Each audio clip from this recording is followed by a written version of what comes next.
இதற்கு முன்பு கடலூர் நாடாளுமன்ற தேர்தலிலும் சரி, சட்டமன்ற பொதுத் தேர்தலிலும் சரி, நீங்கள் எல்லாம் சிறப்பாக பணியாற்றினீர்கள். இருந்தாலும் அப்பொழுது ஆட்சி பொறுப்பிலே இருந்த பழனிசாமி செய்த ஊழல் முறைகேடுகளால், தவறான நிர்வாகத்தால் மக்கள் வெகுண்டெழுந்து பழனிசாமியின் ஆட்சி தேவையில்லை, இது புரட்சி தலைவி அம்மா அவர்கள் கொடுத்த ஆட்சி இல்லை என்கிறதை வெளிப்படுத்துகின்ற விதமாக திமுக திருந்தி இருக்கும். அந்த கட்சி கூட்டணியோடு வந்திருக்கிறது. அவர்களை வெற்றி பெறச் செய்தால் அவர்கள் திருந்தி இருப்பார்கள், தமிழ்நாட்டு மக்களுக்கு நல்ல ஆட்சியை தருவார்கள் என்று நம்பி வாக்களித்து விட்டீர்கள். போதா குறைக்கு தேர்தல் நேரத்திலே மக்களை ஏமாற்றுகின்ற விதமாக 500க்கு மேற்பட்ட தேர்தல் வாக்குறுதிகளை எல்லாம் வாரி வழங்கி ஸ்டாலின் செல்கின்ற இடங்களிலெல்லாம் மக்களை ஏமாற்றினார் என்பதும் உங்களுக்கு தெரியும். விவசாயிகளாக இருக்கட்டும், அரசு ஊழியர்கள், ஆசிரியர்கள், நெசவாளர்கள், அனைத்து தரப்பு தொழிலாளர்கள், சிறு குறு தொழில் செய்பவர்கள், பெரிய தொழில் நடத்துபவர்கள், வியாபாரிகள், இளைஞர்கள், மாணவர்கள் என ஆண்கள், பெண்கள், குடும்ப தலைவிகள் என அனைத்து தரப்பிற்கும் பல்வேறு திட்டங்களை வழங்க இருப்பதாக மக்களை ஏமாற்றும் விதமாக அவர்கள் கொடுத்த வாக்குறுதிகளை நம்பி தமிழ்நாட்டிலே அவர்களுக்கு வாய்ப்பை தந்தீர்கள்.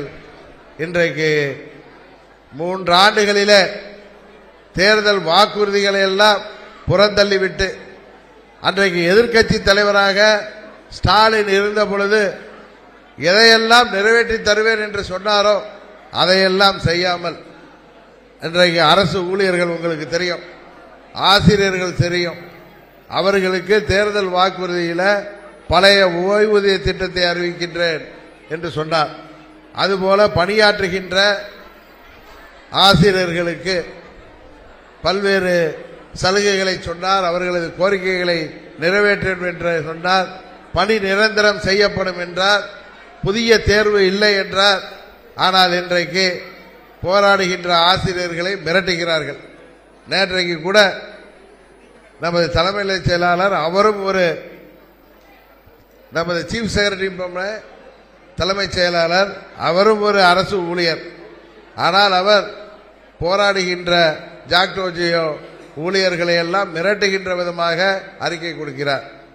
இன்னும் சொல்ல போனால் இன்றைக்கு நேற்றுக்கெல்லாம் தெரியும் உங்களுக்கு, பார்வையற்ற மாற்றுத்திறனாளிகளை அவர்களுக்கு